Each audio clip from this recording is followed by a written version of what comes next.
अच्छा, भगवान ने गोपियों के घर जाकर मटकी से मक्खन खा रहे हैं, ग्वालों का गोला बना के। एक दिन गोपियों से मैया ने कहा, जब तक तुम रोज शिकायत करने आ जाती हो मुंह उठा के, जब तक रंगे हाथों नाए पकड़ोगी लाला को, हम तुम सबन की बातों को भरोसा नाए करेंगे। तो क्या करें, सारी गोपियों ने मटकी के ऊपर ना घंटी लटका दी। अब सारी गोपियां घंटी लटका के फ्री हो गई कि चलो घंटी बजेगी हम पकड़ लेंगी। एक दिन भगवान गए चोरी करने, तो देखा तो घंटी लटकी। भगवान बोले, घंटी मंदिर में जगह कम पड़ गई थी क्या? घंटी बोली, सरकार हम लटके नहीं है, ये गोपियों ने लटकाया है। तो भगवान बोले, घंटी तो हमारी तरफ है कि गोपियों की तरफ है?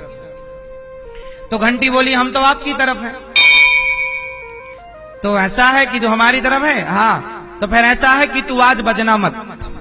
ठीक है। अब भगवान ने ग्वालों का गोला बनाया, उनके कंधे पे पांव रखा, छींके को पकड़ा, मटकी को पकड़ा, मक्खन का लौंदा बनाया, मन सुखा के मुंह पे दे मारा एक लौंदा, फिर मंगल के मुख में, फिर श्री दामा के मुख में, सबने खाया। घंटी बिल्कुल नहीं बजी, बड़ी आज्ञाकारी है। अब भगवान को लगा थोड़ा मैं भी तो खाऊं। जैसे ही भगवान खाए हुए लग गए तो घंटी टन टन टन टन टन टन टन टन टन टन टन टन टन टन करके बजने लग गई। भगवान बोले, घंटी काहे क्यों बज गई? घंटी बोली, प्रभु जब ये जगत के लोग खाते हैं मेरा बजना बिल्कुल जरूरी नहीं, पर जगन्नाथ जब आप भोग लगाएं तब मेरा बजना जरूरी है। आप भोग लगा रहे हैं और मैं ना बजूं? अब तो भगवान जैसे ही खाए, घंटी बजी, गोपियां आई, ग्वाला नीचे से खिसक गए, भगवान लटके रह गए मटकी पे।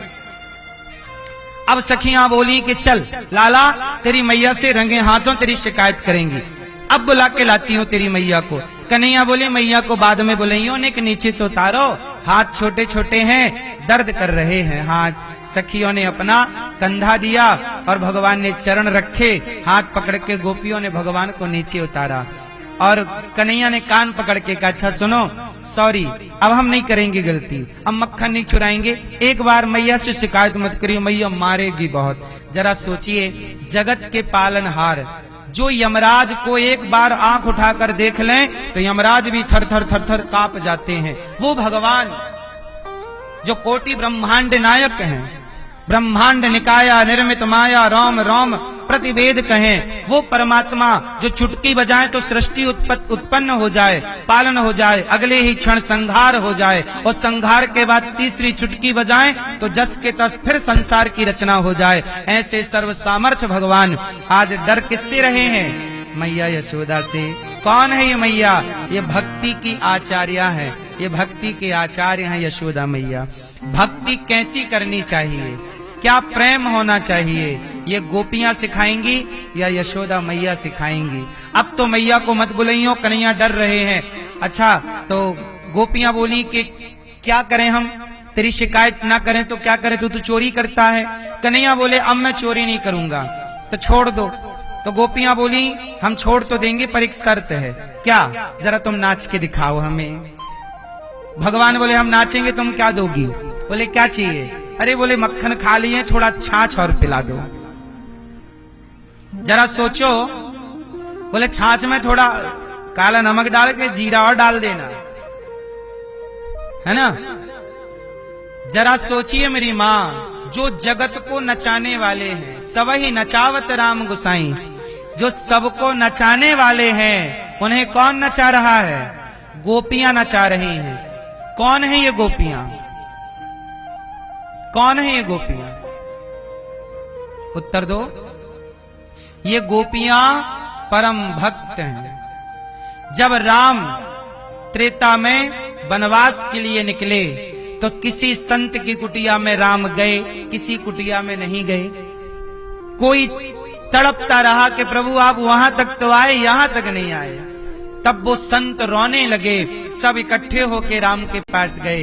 प्रभु आप अगस्त्य जी की कुटिया में पधारे हैं, आप उनकी कुटिया में पधारे हैं, हमारी कुटिया में, हम भी तो आपके ही हैं। भगवान राम बोले, मैं वनवास में हूं, मैं कहां जाऊं कहां ना जाऊं, सब लोग पुकार रहे हैं। ऐसा है कि अगले जन्म में आप सब संत इतने पूजा, इतना आपने मेरा जब तब ध्यान किया है, अगले जन्म में आप सब गोपी बनकर आना और मैं सबके घर खुद दर्शन देने आया करूंगा चोरी के बहाने।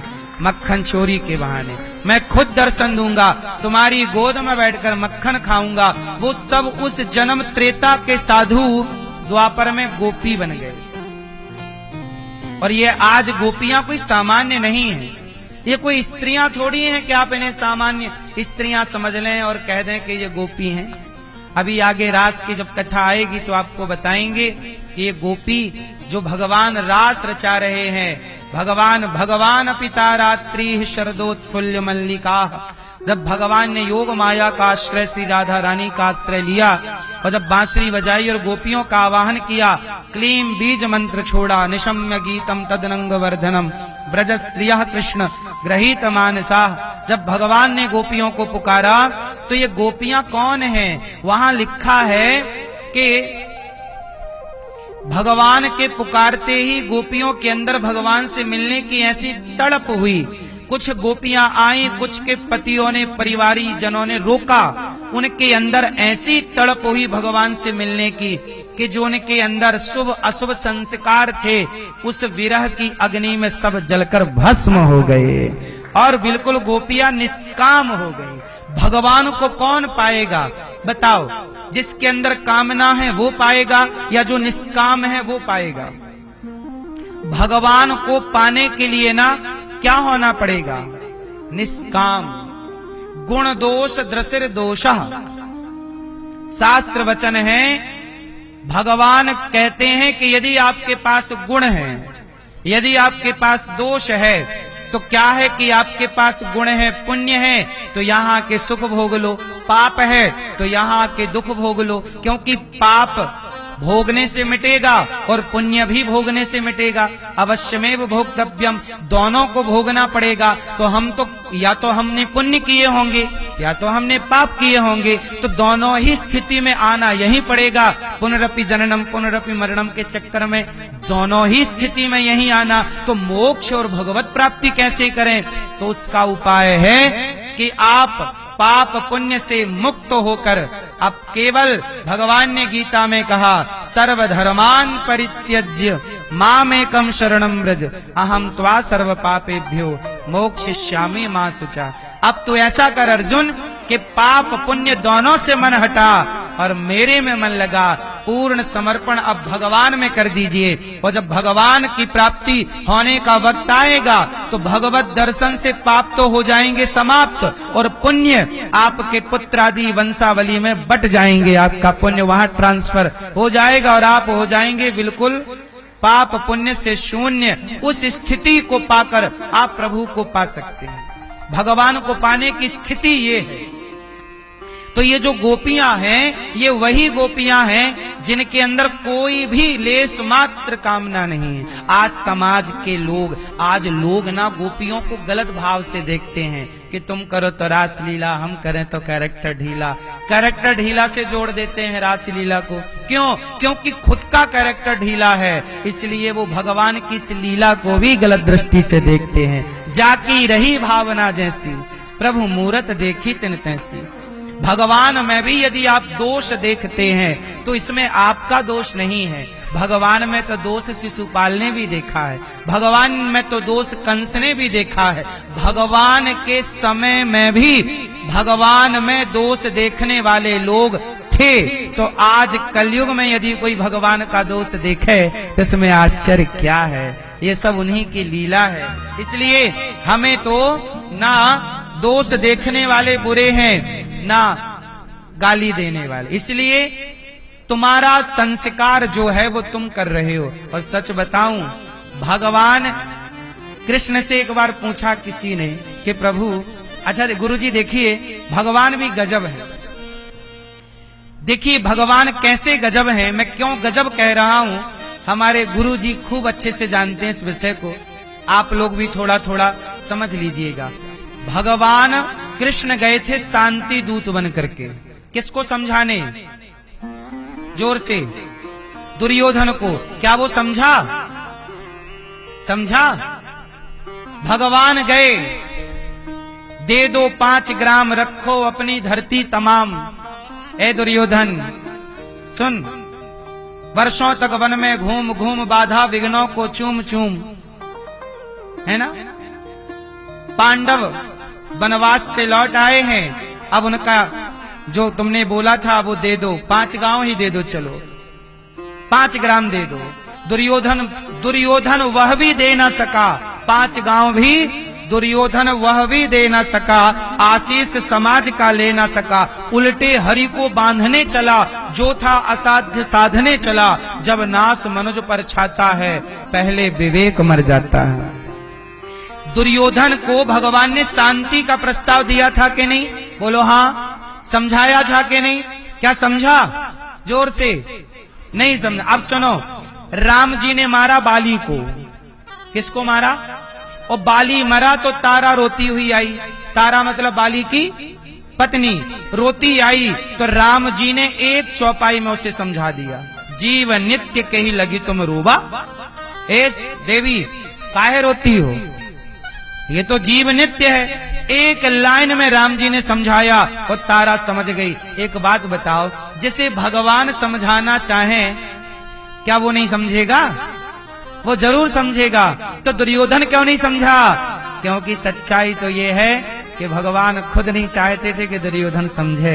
यदि आप हमारी बात समझ रहे हैं तो भगवान चाह रहे हैं कि आप समझो, और आप नहीं समझ रहे हैं तो ये भगवान की ही मर्जी है कि आप ना समझो, क्योंकि अभी कुछ और खेल होने वाला है, इसलिए नहीं समझ रहे हैं। रावण को सबने समझाया, नहीं समझा। समझ जाता तो ये लीला कैसे होती? इसका मतलब है माता पिता गुरुजनों की बात कोई बच्चा समझ रहा है, समझ लो कि भगवत इच्छा है, और नहीं समझ रहा है तो ये भी भगवत इच्छा ही है। ये किसकी इच्छा है? हानि लाभ जीवन मरण यश अपयश विधि हाथ, सब भगवान के हाथ में है।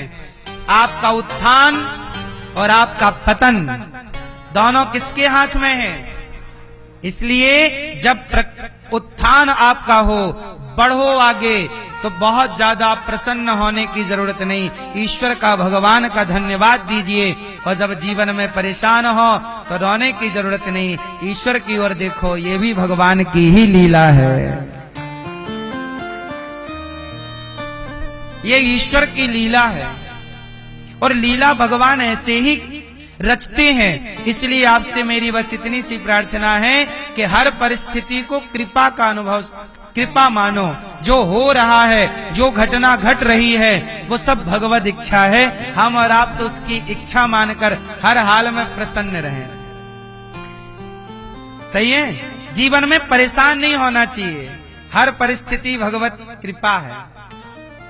द्रौपदी की लाज लुट रही है, दुर्योधन कह रहा है कि आओ मेरी जंघा पे आकर बैठ जाओ, ताल ठोक रहा है। क्या मर्जी है? किसकी मर्जी है? पूरा खेल। इसलिए तो गांधारी जी इस रहस्य को जान गई, तो बाद में शाप दे दिया, आप चाहते तो रोक सकते थे कन्हैया, आप चाहते तो मेरे पुत्रों को इस महाभारत से रोक। भगवान बोले मैंने रोका था, शांति प्रस्ताव लेके गया। भगवान भी बड़े लीलाधर हैं। गांधारी ने कहा जाओ हम आपको शाप देती हैं, जैसे हमारा वंश आपस में लड़के मरा, आपका भी मरेगा। खग जाने खग ही की भाषा। इसलिए मेरी मां, जो कुछ है सब इनकी मर्जी है। इसलिए हर परिस्थिति आप प्रभु का स्मरण कीजिए, भगवत चिंतन कीजिए, और बस बारिश को आप रोक नहीं सकते, पर छाता लगा के अपना बचाव कर सकते हैं। उसी तरह आने वाली विपत्ति को आप रोक नहीं सकते, आने वाले समय को आप रोक नहीं सकते, आने वाले भयंकर कलयुग को आप रोक नहीं सकते, पर भक्ति का, कृपा का छाता लगा के प्रभु की कृपा का आप अपना बचाव कर सकते हैं। अपना बचाव कर लीजिए, क्योंकि आप विधाता के इस विधान को आप और हम रोक नहीं सकते, क्योंकि युग का प्रभाव है, युग धर्म है।